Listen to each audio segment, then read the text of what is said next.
Hello, my name is Philip Camella, and today we are going to have a conversation beyond science and religion.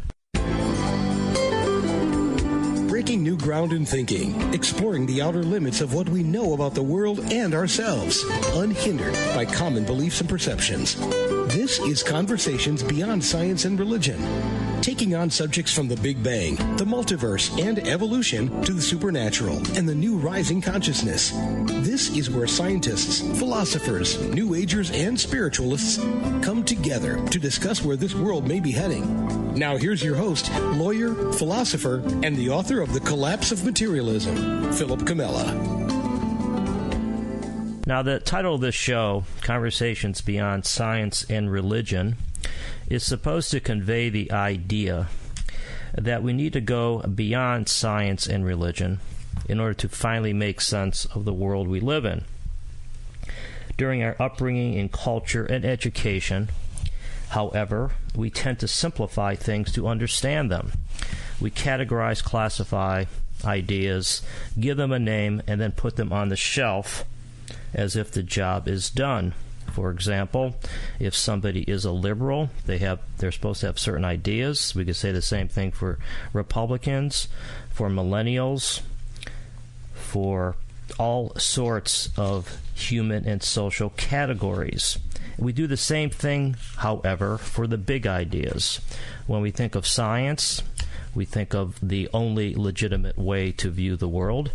When we think of religion, we think of old religious textbooks, books such as the Bible or the Quran, and we put these categories on the shelf and as if the job is done. And we could say the same thing about the paranormal or the supernatural. We have these ideas that these things typically are viewed as being on the outskirts of human knowledge and that they are somehow apart from science and religion. But in almost all instances, these are generalities. And there's a logical fallacy. It's called a hasty generalization, which is meant to convey the notion that most generalities, if not all of them, are false. But that is the way we think. In many instances, these categories come from hand-me-down beliefs, and they're not questioned for ages.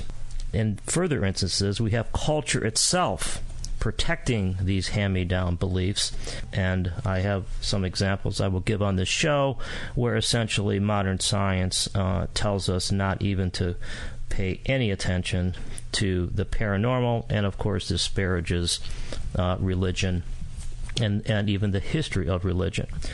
Now, today I'm happy to have on my show somebody who was originally recommended by a listener, and after reading a few of his books, I was literally blown away. He writes beyond religion. He's pushing science to its extremes, and I also think that we'll see that he's trying to really combine worldviews here. And what gives me hope that there is something to this notion of combining a worldview, or combining or transcending, I might say, even the worldviews of science and religion, is that Mr. Jeffrey Kripal, our guest here, is also the J. Newton Razor Professor of Religion at Rice University. He's well published, and any one of his books is really worth picking up because they're mind-opening. Among those are Authors of the Impossible, the Paranormal and the Sacred, another book that's really his life work, I guess, at this point, called Secret Body, Erotic and Esoteric Currents in the History of Religion. There's Mutants and Mystics. And then he's got another very interesting book called Science Fiction, Superheroes, Comics, and the Paranormal, in addition to another book he co-wrote with Whitley Strieber called The Supernatural. Jeff, welcome to the show. Thanks for having me, Philip. Happy to be here. Great. Well, I appreciate you doing the show, and this is the kind of thing that we really try to do on this show, which is to bring people like you who have studied these areas and bring what I would call an enlightened, mind-opening perspective to the ideas and thoughts that have persistently befuddled the mind. Let's get things set here a little bit with some context. You clearly have marked out for yourself a really open-minded approach to the study of religion. And in your book, The Secret Body, you sort of go through, it's autobiographical in the beginning, and you go through your background and how you arrived at your current mindset. So why don't you tell us a little bit about how this all happened? Well, it's a long story that I tell in Secret Body, but I'll keep it short. I mean, basically, I was trained in graduate school in a field called the history of religions, which most people would understand as comparative religion. And to compare religions fairly and deeply, one has to put all of the data on the table and treat it all in the same way. And so that's really the origin of my sort of comparative approach to this. The interest in paranormal phenomena actually is quite late, Philip. I spent almost 20 years of my career studying erotic forms of mystical experience. I was really interested in gender and sexual orientation and orgasm and all of these sort of deeply physiological components of extreme religious experience. But somewhere back about 15 years ago, I was working on a book called Esalen, America and the Religion of No Religion, which was about esoteric currents in the counterculture in California. And I kept running into people or meeting people who kept telling me these wild stories that I knew couldn't happen, but that I knew happened. And a lot of these stories some people would describe as paranormal. And so I became really interested. I had spent my whole career studying texts and studying historical documents from the past, and suddenly I was confronted with all of these living, speaking human beings who were telling me the most extraordinary things, and I realized I didn't really have any way of even taking them seriously. I was trained in the study of religion and had been working in it for 25 years or so by then, and I'd really never read a single book on these phenomena, much less a book on how to interpret them. So in about 06 or 07, I decided that was a big problem, and that was a really interesting question. And so I set off on the path of trying to understand why paranormal or psychical or miraculous phenomena were essentially taken off the table.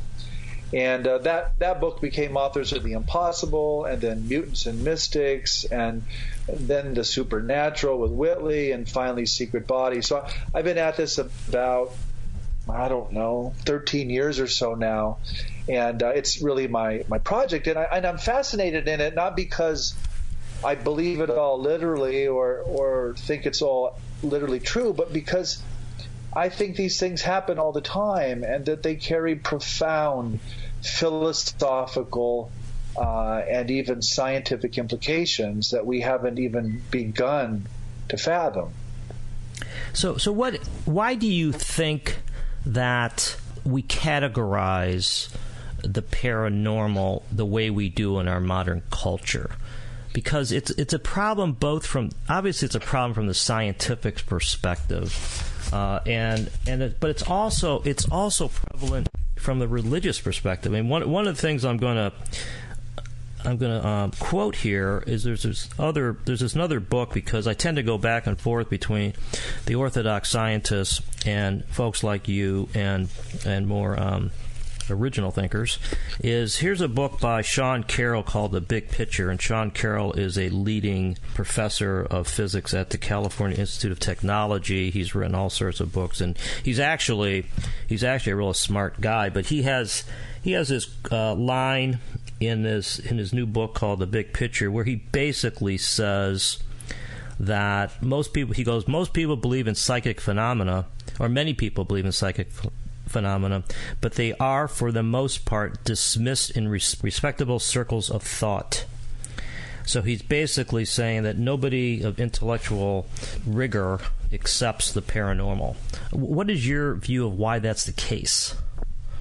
Well, first of all, he's sort of careful there. He says for the most part. It's simply not true that all intellectuals reject scientific phenomena or that all scientists do. Many are completely convinced that these are real phenomena. So that statement of his is actually not incorrect. I think most intellectuals in public will articulate something like that because that's the sense's view of things, and it protects their prestige and their place in the academy. Right.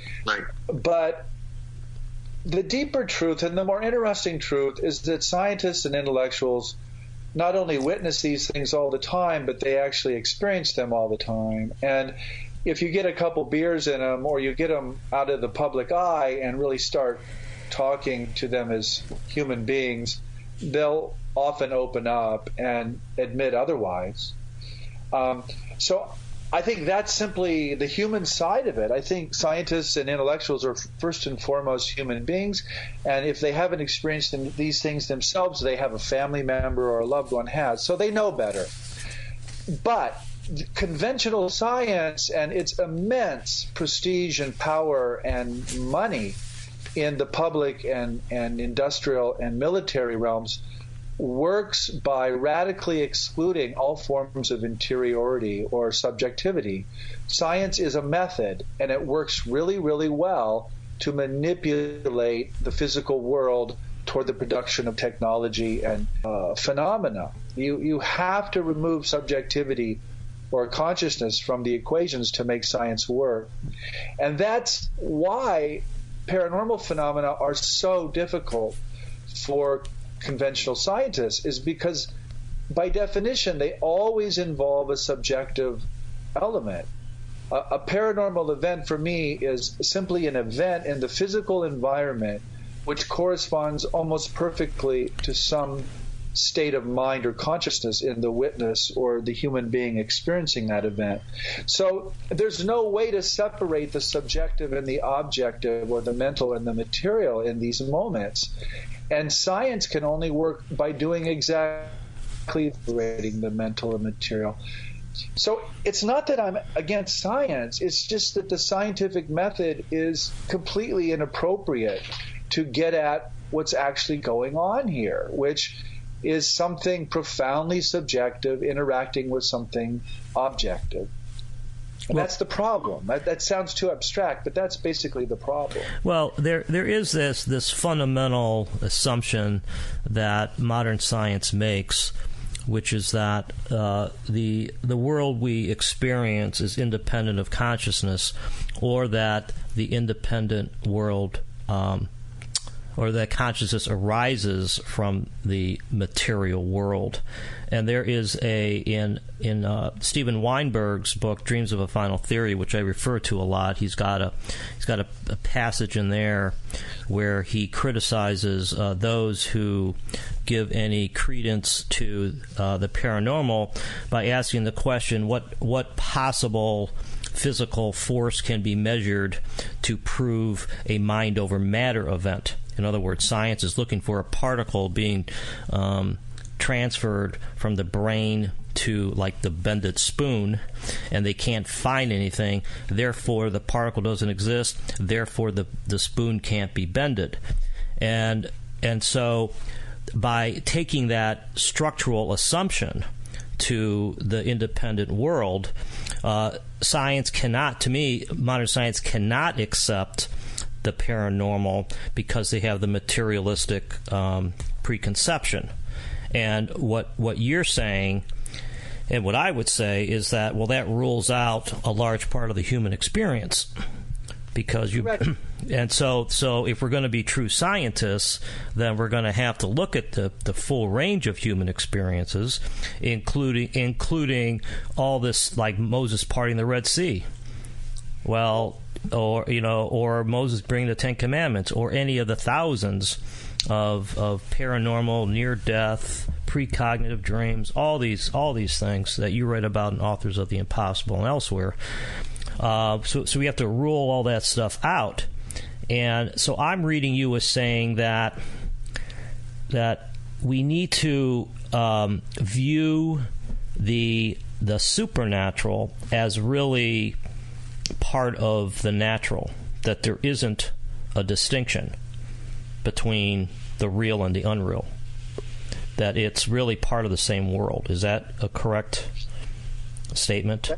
That's certainly close. I mean, the Weinberg quote you referenced earlier, what I'm trying to say is that kind of reasoning is entirely circular.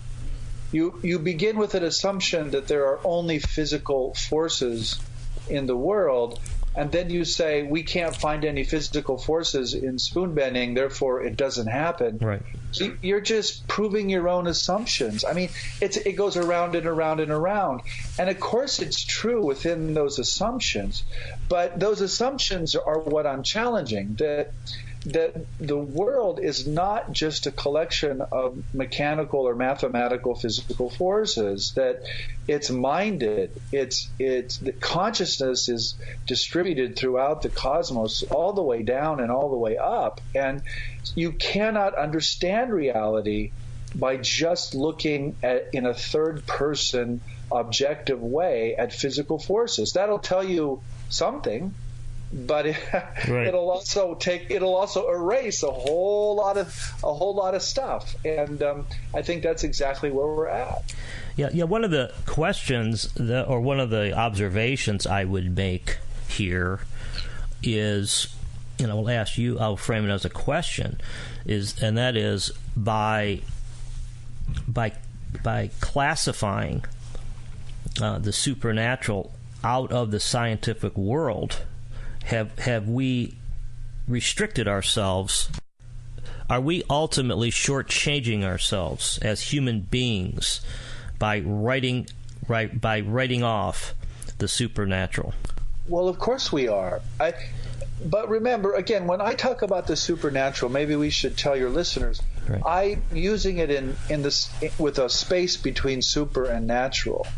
The old medieval sense of supernatural referred to some kind of personal God that existed entirely outside the natural order and intervened in miraculous ways, like your parting of the Red Sea, or the giving of the Ten Commandments on Mount Sinai or something. That's not what I'm talking about.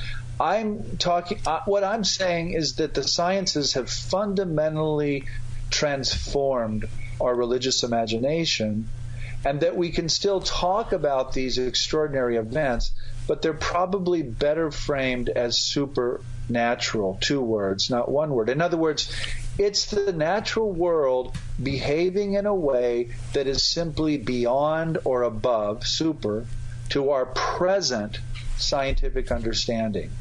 It doesn't mean that it can't be explained or can't be understood. It's just that we don't at the moment. And so it's supernatural. And that's essentially what the word paranormal meant, by the way, when it was coined in 1903 by a French researcher. He did not mean God intervening in the world in miraculous ways.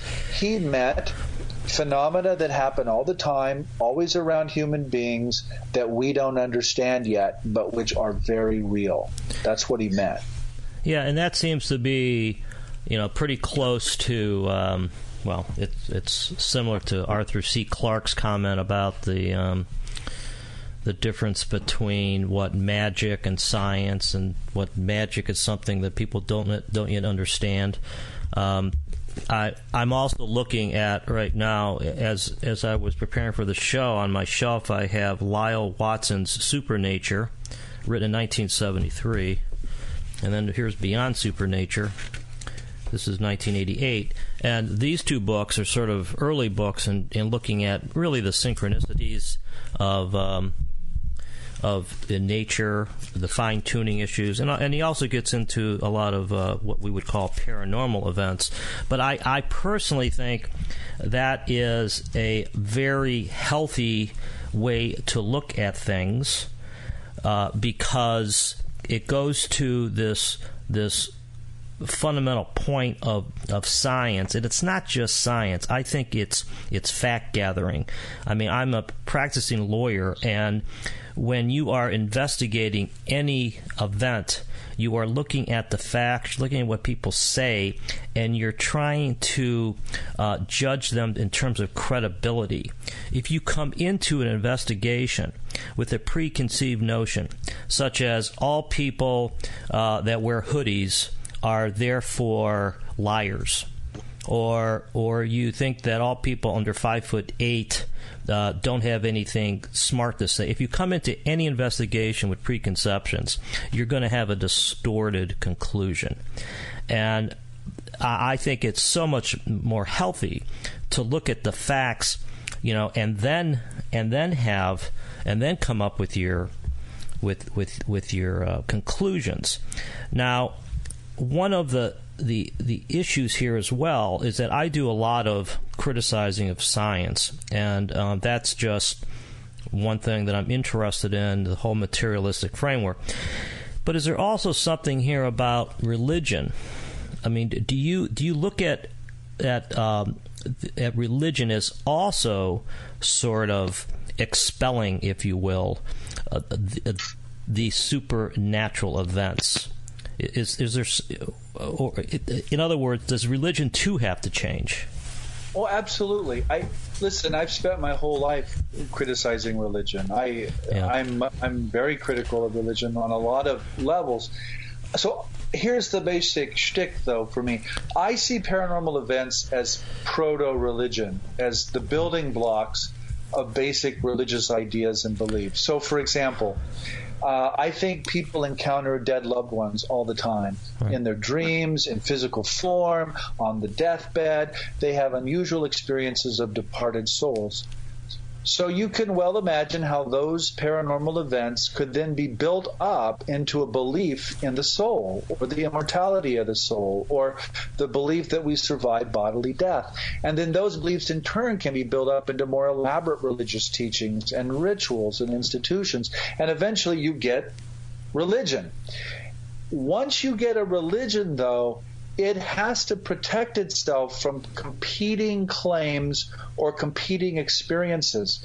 And therefore, it will almost always dismiss or resist religious experiences or claims that can't be slotted into its teachings. So, for example, if you read the Bible, and you read it carefully now, you will, in other words, so Joseph is a dream diviner. He predicts the future by interpreting dreams. The Levi priests use a kind of divination method to determine what to do. Moses parts the Red Sea. Moses turns a rod into a snake, exactly like the magicians of the Pharaoh, by the way. And on and on and on.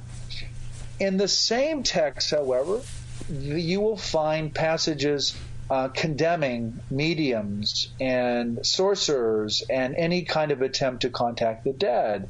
So the paranormal is canalized or grabbed when it affirms the religious worldview, but it's resisted or demonized or condemned when it challenges or can't be slotted into it. So I think our religions actually work not unlike our conventional science today. They assume an established worldview, and they push back and resist or create an immunological response to anything that can't be fit in. And the paranormal cannot be fit in general, to any of these worldviews. That's why I often say I'm writing beyond belief and beyond reason. It just doesn't fit. Yeah, it's almost as if, to put it almost crudely, it's almost as if the Orthodox religions have picked their magicians, and this is the only magician that you could honor, and all other magicians are therefore quacks. It's there, but there's no doubt in my mind, though, that the story of the Bible is a powerful account of supernatural events. It doesn't mean, but And I do think because it's powerful, it has garnered like almost all the attention. And therefore, these other episodes that we read about, such as in Phantasms of the Living, for example, are somehow sort of discarded or put on the outskirts, where, in my view, they're all part of the same world. It's a continuum with maybe peaks and valleys, but it's not as if all legitimate supernatural events only occurred in the Bible. That's correct. Okay. I think that's correct, Philip. But it's darker than that, because the worldviews that came out of the Bible systematically suppressed and even destroyed entire cultures that worked from a different understanding of the supernatural. Yeah. I mean, the history of Western colonialism in the Americas is partly a history of Christianity coming in and literally wiping out whole indigenous cultures because of their presumed demonic or heathen beliefs and practices. Yeah. When in fact they simply had different understandings of the supernatural. Yeah. It's that, and let me tell you why else it's so challenging for religious people. So a few years ago on CNN, a story appeared in which a hairdresser from New Jersey met one of her former customers at the door at about, I think it was about 4 or 5 o'clock in the afternoon. I don't remember the man's name, but he simply wanted to thank her. Her name was Nina, for all the times that she helped him through his various life crises. And then he left. That evening, Nina discovered that same man had killed himself about 8 or 10 hours before she had met him at her front door. And she didn't see an apparition or a ghost. She saw a physical man at her door. Yeah. Okay, so there's the story. So now what strikes me as a comparativist is that's essentially the story we get in the Gospels with the resurrected Jesus. A physical Jesus appears to his mourning disciples after his death. So one could say, oh, well, Nina's story confirms Christian belief. Well, yes and no. It suggests that the gospel appearances were likely historical in some sense, but it also strongly argues that there's nothing unique about them, that these things continue right into the present and can happen in New Jersey in the 20th century as easily as they can happen in Palestine in the first century. So paranormal experiences are what I would call bimodal. They cut both ways. They affirm the reality and truth of basic religious beliefs, but they do not confirm the exclusive truth claims of any particular religion. Yeah, and one way to put that is, why should we, in this modern era where we are at not only a highly evolved intellectual state, or at least the highest evolved intellectual state that we've been in a hypercritical state, why should we accept the resurrection as true, but not the event you just mentioned? Why? And the answer to that, Philip, is because many of our subjectivities, our very persons, were formed by Christianity. And to question Christianity is to question ourselves, and we don't want to do that. It's too uncomfortable. Right. And so it's much easier just to deny Nina's experience and say, oh, that's just a story of a crazy hairdresser or something, when in fact it's just as legitimate and just as real as what happens in the Gospels. Yeah. It's just we've authorized and sacralized the Gospels over 2,000 years of Christian history, and Nina's just a hairdresser from New Jersey. She's got nothing. So religion is about history and power and institution. It's not just about belief and experience. Yeah, and I don't think there's any doubt that that's why we have to go beyond religion. And the one way to put this is, what is the difference for a true believer in Christianity? What is the difference between viewing the resurrection as, let's call it a mass hallucination for the sake of, let's just call it that, as opposed to a quote-unquote real resurrection? You know, you could say, if you call it a real resurrection, then, okay, this guy is special, right? This never happened in the history of the world. It will never happen again, where somebody dies and comes back from the grave, and therefore this person's special and we should pray to him. As opposed to this incident telling us something about the makeup of the world. Right. You know, and so it leads me to, you know, to think, is it more beneficial overall to view these events as being signals of the nature of the world, or to categorize them as being special events from the only God that will never happen again? I mean, is this something you thought about? I mean, is there any value? I mean, it goes to this institutional thing, which I completely agree with. Yeah, I mean, of course, I've thought about that for 40 years, and there are lots of issues there, though, Philip, tied up. So, listen, I think the resurrection really happened, but I don't think it was a one-time event, and I don't think it was the revitalization of a corpse. I think that they were witnessing some kind of physical apparition that was likely the person and presence of Jesus. But I think Nina, in her hairdressing shop in New Jersey, had the same sort of experience. I don't think it's unique to any culture or any time. I think it's a part of human nature that we all share. And I think we should be studying these things because we're much greater, we're much more cosmic and marvelous than we imagine. But once religion kicks in, we begin to identify these paranormal events with one community, one tribe, one culture, which then has to be in competition with all the other cultures and communities and tribes. And suddenly we're in a kind of global chess game where there's going to be winners and losers. And there's going to be a lot of violence, by the way, too. And so that's where I try to step in as a historian of religions and say, now, wait a minute. We don't have to play this chess game. We don't have to. But the truth is we still are, and that's largely why the world looks the way it looks right now. It's a mess. It's a complete mess. Right. Now that leads me to the question, which is, do you yourself have any goal, any quest?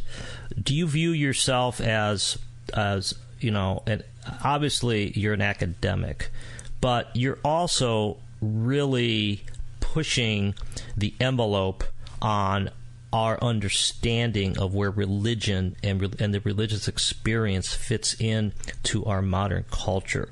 Do you have sort of like a hidden agenda somewhere where you're trying to change the mindset of folks here? I mean, what's your end game? What's your goal? Right. So I totally have a hidden agenda, but it's not hidden, Philip. I talk about it and write about it constantly. I love it. Yeah, it's good. Yeah. There's nothing hidden about it at all. Good.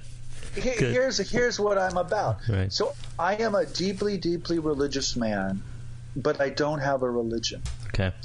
And I think all of the religions are in a state of profound anachronism, and that a lot of our sufferings are a kind of come from a gross anachronistic mismatch between what we know about the world and ourselves today and what we thought we knew 1,500 or 2,000 or 2,500 years ago. And that we have to move out of those older stories and we have to move into a newer story. And I see my role as just one little humble writer or intellectual trying in a larger community of intellectuals and writers to fashion that new story, so that when people have these sorts of extraordinary experiences, they don't feel alone or they don't feel shamed, and they can see that these experiences point to some kind of greater human spirit or greater human destiny. So that's why I'm a writer.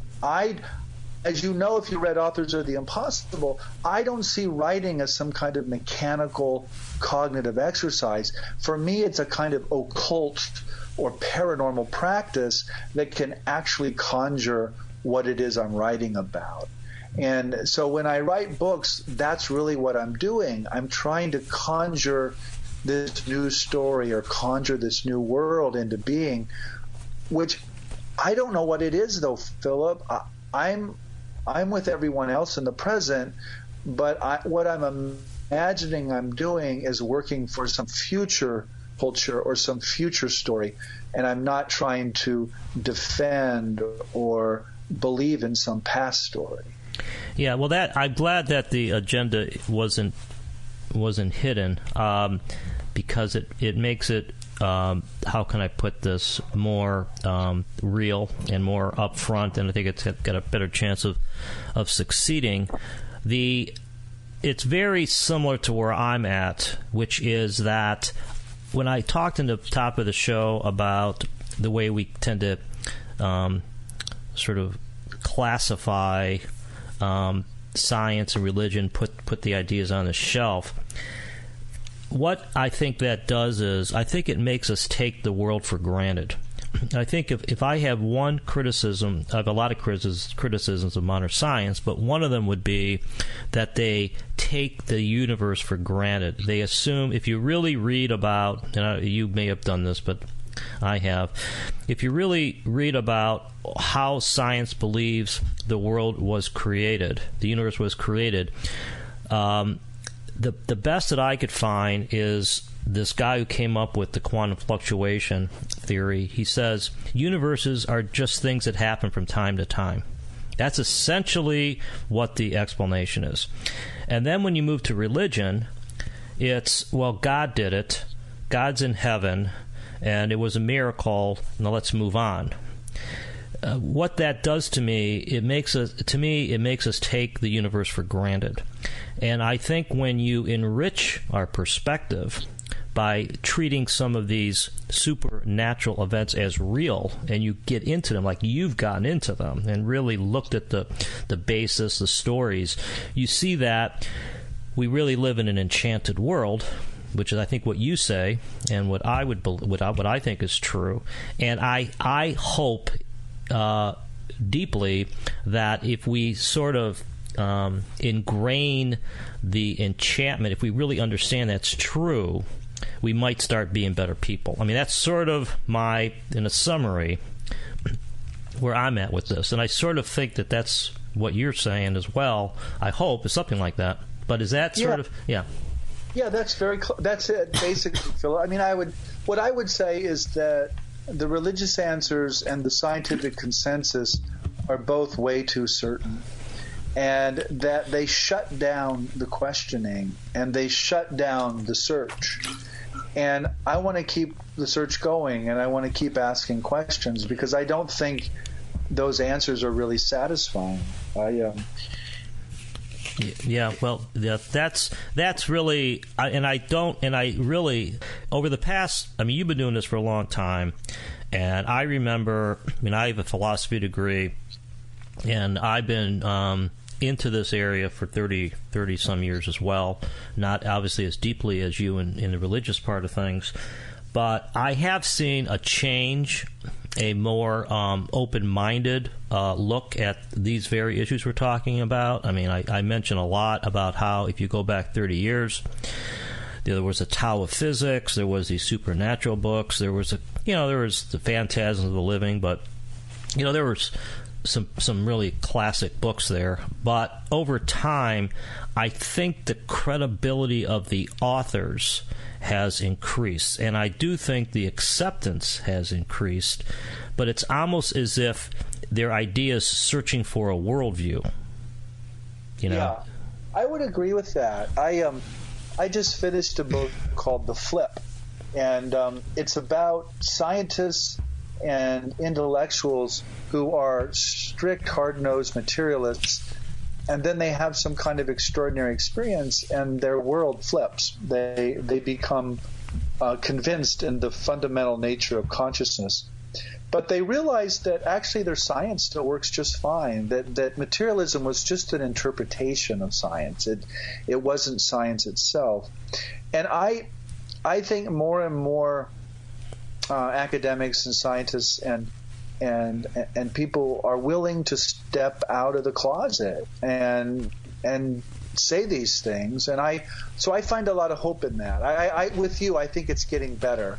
I don't think we've yet tripped over or flipped over to another worldview, but I think we're, slouching or stumbling toward one. Yeah. Well, as even though Sherlock Holmes is not exactly the leading authority on the scientific method. I mean, he had that one line, something about when you've eliminated the impossible, whatever left standing, however improbable, is the truth.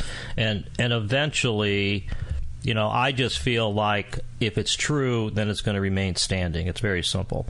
And therefore, it may take time, but eventually, when enough people have these experiences, or when enough people go through the reasoning process and really read the great thinkers. If you read the great thinkers such as Plato, Kant, Hume, Hegel, and obviously many others, you realize that the world's a little richer than we may have come to believe.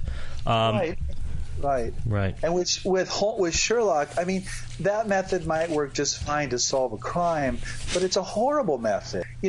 Before they understood what a meteorite was, all kinds of scientists said that it was impossible that rocks could fall from the sky. That was the dumbest thing they've ever heard. But once they had a model and they understood what space was and what outer space is filled with, then suddenly that's not only possible, it's totally predictable.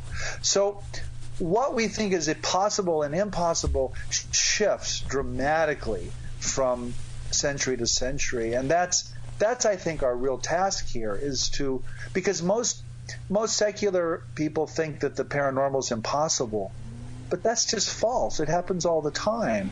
So what we have to do is get to a worldview in which even secular people can understand why those things happen, and they can see it's not impossible at all, and then I think they'll accept them. Yeah, well, I always observe that one of the great contradictions in science and in religion, but it's such an amazing contradiction that I'm surprised that it hasn't come to the forefront. But you have folks such as the leading scientists assuming the entire existence of the universe, this ordered, harmonious universe from nothing, but then you have them disparaging a couple precognitive dream events. I mean, it's like, well, you accept this one gigantic miracle as being just something that happens, but then you reject somebody that actually dreams that their relative's going to get into a car accident. I mean, it just doesn't make any sense to me. I don't understand it. I mean, the way I joke about that is, why is it that the physicists and the cosmologists get to say any crazy damn thing they want, like, talking about ghost particles and teleportation and entanglement and multiple universes and blah blah blah blah blah, and we all just shake our heads and say, isn't that cool? But as you say, when some poor soul just stands up and say, well, I dreamed about getting into a car accident before it happened, then suddenly that's woo-woo. That's crazy. It's just that's just hypocrisy in my book. It's just silly. I don't understand. I mean, I don't understand it. My best, I always say that. I mean, my best explanation for the whole thing is that if you're controlling the airwaves, if you're writing the narrative, the plot, then you could designate which things are crazy and which things are hard-nosed science. And I think that we need to change the narrative. So we have a couple minutes here. We probably don't have enough time to do this justice, but I'd like to have you just maybe talk a couple shortly about your concept of human as two, which is maybe tied to things we've been talking about, but it is sort of an original. I think it's an original concept of yours, and it appears throughout the Secret Body book. But what do you mean by human as two? Well, it's a poetic device, but basically what I mean is that we consider a lot of these things impossible because we make the mistake of thinking that we are just our egos, or that, Philip is just Philip, or Jeff is just Jeff, when in fact Philip and Jeff are probably tips of a massive iceberg, most of which is entirely under the water and largely unconscious, and that bigger Jeff, or that bigger Philip, has its fingers into the future, into the environment, into other people, and we're constantly interacting with the world in ways that go far, far beyond any sensory input or any kind of rational thinking. And that once we recognize that human is two, that we're both social egos and persons, but also this vaster field of consciousness, then a lot of this stuff ceases to be so problematic, and it actually begins to make a lot of sense.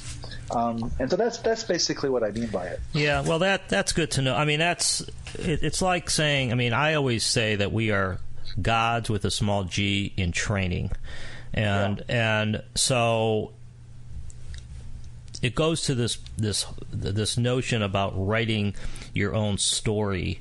And I always say that if you had complete freedom of mind, if you had complete creative freedom, would you write a story of you being a doomed mortal creature with no hope, living in an impersonal universe, or would you write a story about you becoming divine and becoming a god, becoming an angel, whatever vision you want to have? And I'm all about not limiting not your worldview, but also not limiting who we can be. So with that, we have quickly come to the end. And hey, Philip, yes, sir. Can I just say one more thing? Yeah, go right ahead. So I just want you to know, if you don't already, that the man who coined the word paranormal in 1903 was a prosecuting attorney. That figures. So what was the driving? Well, his name was Joseph Maxwell. Okay. And he was an attorney, but also became a medical doctor. And he wrote a book called Le Phénomène Psychique, and he was basically looking at things like poltergeist and telekinetic phenomena, and he coined the word paranormal to kind of get beyond the word supernatural. All it means is to the side of or beyond the normal. Yeah. But he was a lawyer, so you're in good company. Well, that's good. I draw connections between sort of critiquing an expert witness and critiquing a scientist or a religious professor or a paranormal researcher. In other words, you look at the evidence and you look at their reasoning and you look at their conclusions. And I don't really, and you have to go in there without preconceptions. And so I do think it's healthy, and I think that part of what I'm learning here, and it's almost an obvious point, which is that we tend to come into these big ideas or these different ideas, such as the paranormal, with a lot of baggage, and leaving aside, part of the goal is to cleanse the mind, and look at things objectively.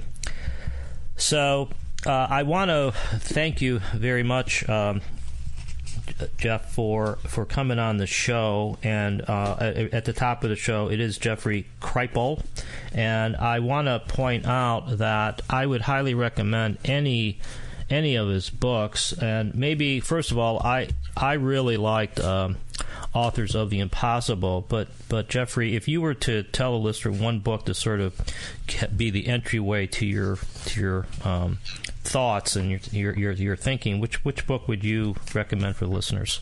Well, two things. First of all, the last book, Secret Body, is the summary and crystallization of all the books. So it's the best entry point. But also my website, jeffreyjkripal.com, kind of summarizes everything in a fairly short way. And so the reader can go there and just kind of pick and choose whatever she or he's interested in. Yeah. It's all laid out. Yeah, I'd highly recommend this because I'm not sure if there's somebody like Professor Kripal out there who is really not only giving these ideas and these historical anecdotes and the religious experience this original spin, but also doing it in a very approachable way. And the books that I've read from the professor here are very well written and are very entertaining. So once again, I'd like to thank you for being with us here, Professor. It's been a good time. And again, this is Philip Camella. This is Conversations Beyond Science and Religion. Thank you for listening. You've been listening to Conversations Beyond Science and Religion with Philip Meriton.